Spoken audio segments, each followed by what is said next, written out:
What's up everybody, it's the Crazy Kirby Kid back again with another Kid Icarus Uprising video, and this time we're talking about melee attacks. So these are the two weapons I'm going to be using in this video, and the first thing I want to discuss is getting into range. Now notice here, as I walk forward, when my reticle changes just like that into the spiky version, I'm within range to use a melee attack. And notice my brother would do the same thing, he'll walk and get close enough in range. See how close that is? But with certain weapons like this Indol arm, the range is actually 2 to 3 times what you just saw, like right there. That's my melee range.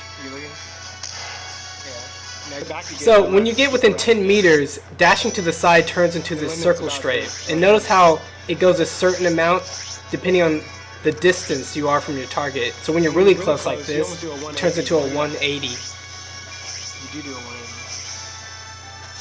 Okay.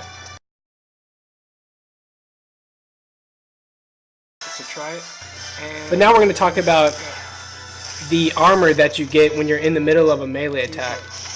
Notice how I got hit there, but this time I attacked right through it, and I took half the damage that I would have taken.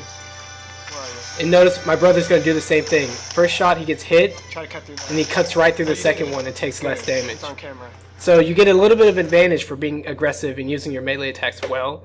But here is a specific look on how melee attacks can clash with each other. Notice how the first hit clashed. I'll slow it down for you. That one clashed, and while we were still a bit invincible, my brother attacked too early and I waited just a little bit longer and got the advantage. So depending on how you time your attacks, you're going to have a bunch of different results.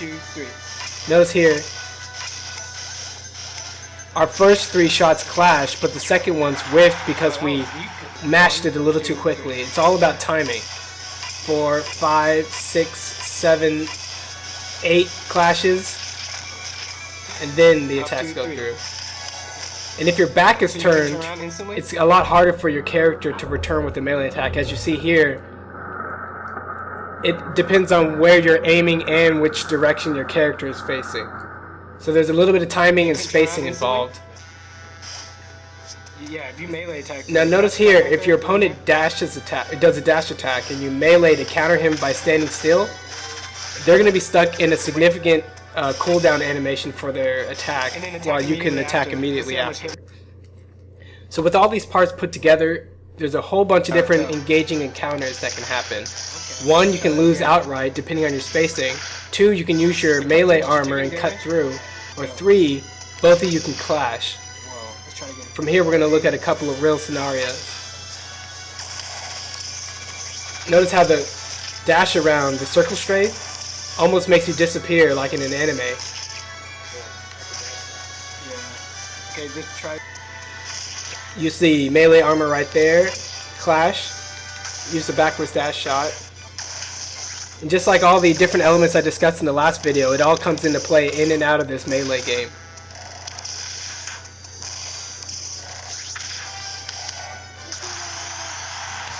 Yeah, let's keep doing the melee encounters down here. Sometimes you can't see your opponent. It's very important to have a visual on them.